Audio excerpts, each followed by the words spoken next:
Hey everyone, this is Kevin, your failed journalist. Forgive the messy hair. I just went on a walk, but we've got some breaking news. And here's the thing: throughout the last several months, I've been pretty optimistic about the movie theater industry. I've said, hey, look, they're going through a tough time. We will eventually get back to it. Movie theaters, they're around, they've been a part of our lives. It's important to people. Long term, they will be fine. And I want to say I still feel that way. However, I'm not going to lie, news like this makes me a little bit less certain of that, and as much as I hate to admit it. So I'm reading this article from the Chicago Tribune. And the headline says, Cineworld to close all of its Regal cinema venues in US and all cinemas across UK and Ireland in response to No Time to Die delay. And this is what the article says.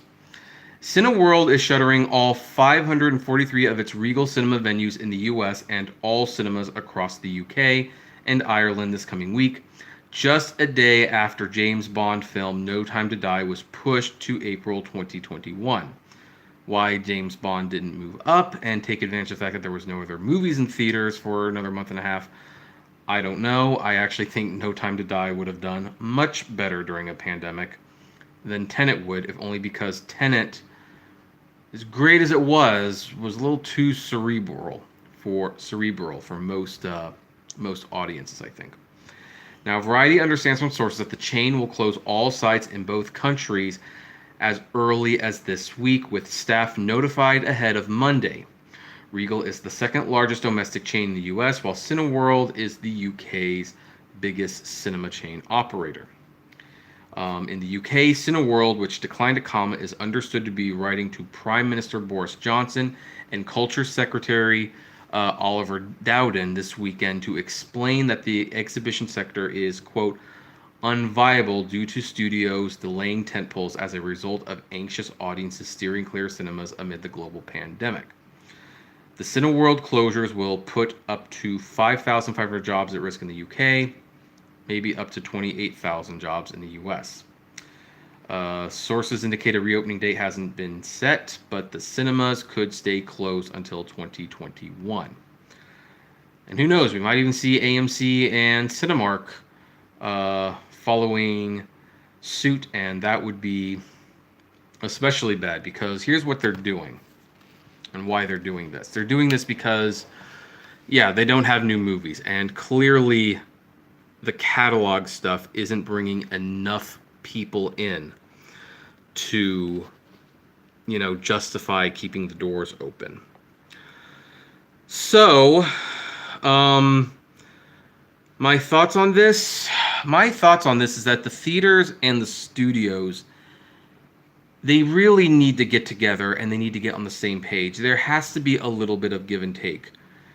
I think the studios are not handling. I mean, of course, I'm Joe Schmo. I'm sitting from a distance. I'm not a high-paid CEO, so take whatever I say with a grain of salt. I will admit that. The studios are doing what they think they have to do to survive, but the thing is, I think the studios are hoping for something unrealistic at this point. They are hoping for pre-pandemic numbers again. They don't want to release movies unless these movies can generate what they were making before there was a pandemic. And they want to wait for the vaccination. Well, look, we could be doing this for another 8 months. There has to be some give and take at this point. You need to release movies, make some money. The theaters need movies to stay open and justify them being open. And it's pretty darn clear that you need the theaters to survive. I'm talking to the studios, because video on demand does not bring in the numbers. It's pennies on the dollars in comparison to what they make in the theaters. Hi, Ryan. So here's what my personal solution would be. Give the theater low to mid budget movies. In the meantime, hold off on your blockbusters clearly, or come together and say, hey, look, here's what we're going to do. Until the pandemic starts clearing itself away, let's all decide who gets that blockbuster who's going to release a blockbuster for this month or this 2 months, and then we can have like a couple 10-20 million dollar movies. Let's just keep interest in the theaters alive, keep it going. The blockbuster will obviously make the vast majority of the money. I don't know. I think James Bond would make a lot more than 50 million. Again, it might not make what it would pre-pandemic time, but we are in the pandemic, and the pandemic's going to last for a little while longer. I mean, one of the reasons their theaters is because, it's costing them more money to stay open, but being closed doesn't help them either. It really doesn't. So I don't know what the solution is at this point. There's a part of me that says, like, no, they can't completely go away. People love the movie theaters too much. It seems like there should be some things they can do. In fact, I made a video about AMC. Maybe convert these, some of these parking, lots that Regal has into drive-in theaters. Drive-in theaters seem to be doing very well. Like, it seems like there should be some compromises, that some outside the box thing they can do, but I don't know. The thing that might actually kill the movie theaters, now that I'm looking at this play out, is basically movie theaters not adapting. I mean, there's got to be, aside from surrendering to streaming, it's like, I'm thinking, like, there's got to be things they could be doing right now, and I'm just not seeing anything, and they're just basically going like, hey, Hollywood, let's give us movies. And it's like, well, look, I make a deal with Hollywood. Like, I don't know. So AMC and Cine. Well, here's the interesting thing, though. AMC and Cinemark at the moment don't seem to be closing. And I do know, by the way, that Alita Battle Angel is coming back to theaters, and Cinemark has already scheduled it for October 30th. I mean, now that could change, obviously, but they've planted out their movies for the month. They're saying, here's what we're going to be showing. They seem to be in it for the long haul. And I'm liking the comments here. By the way, Ryan, I would give Tenet 4 out of 5.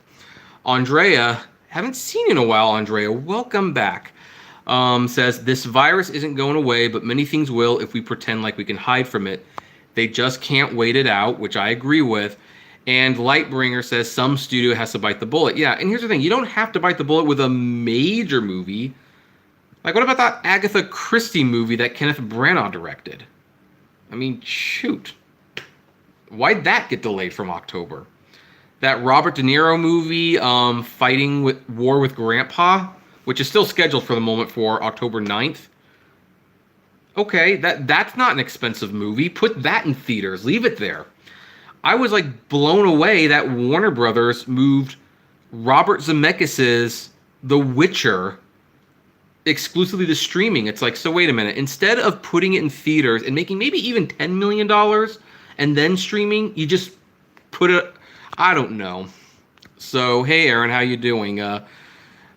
Wow, the main theater chain that I used to go to was Regal Cinema. Yeah, I was just at a Regal a few days ago seeing The Land Before Time, which, on a side note, someone's got to take better care of Don Bluth movies. They need a restoration, but what do you know?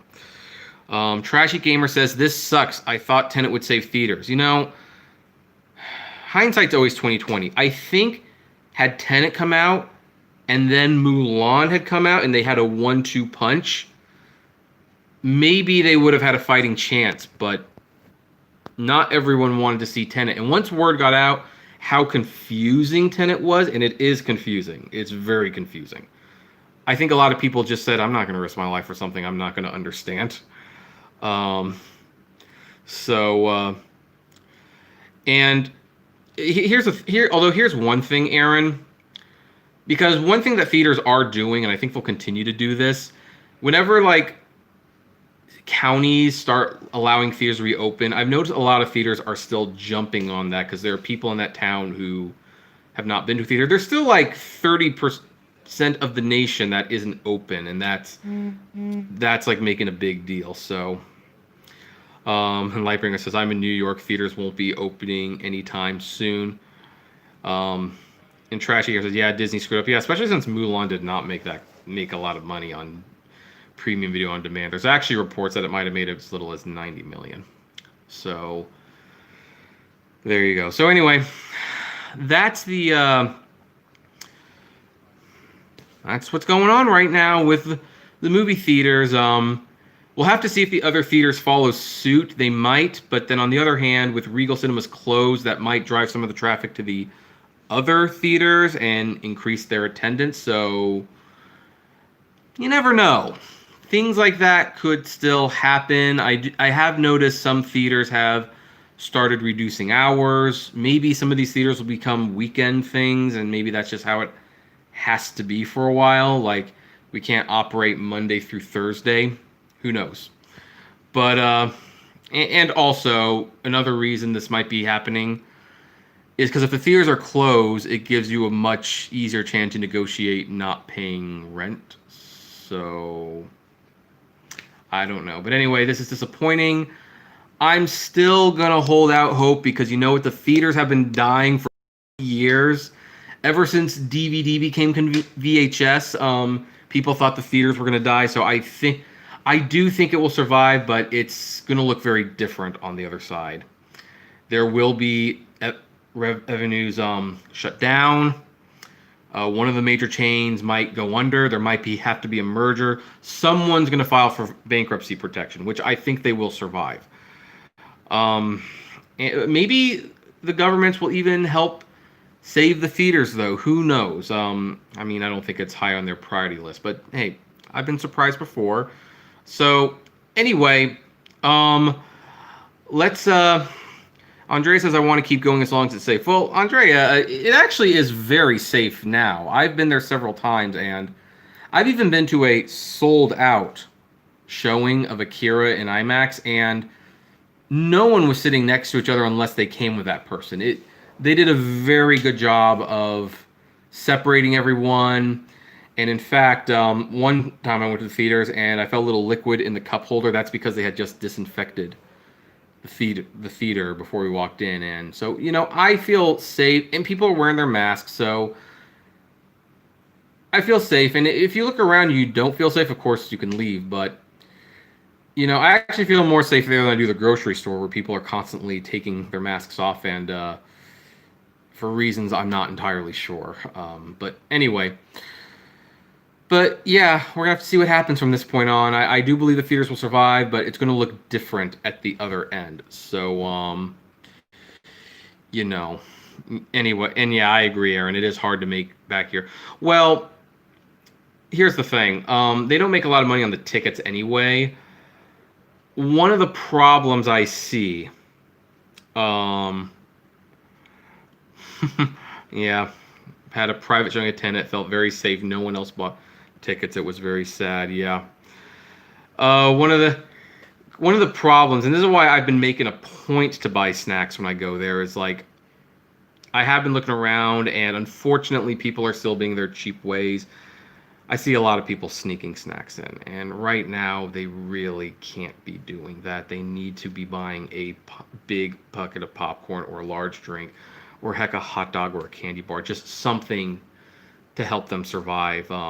But you know, the few people who are going don't seem to be buying a lot of snacks, and that's a problem. So anyway, folks, we're gonna leave that one. This was a very quick update, and it turned into 50 minutes anyway. But hey, thanks for watching.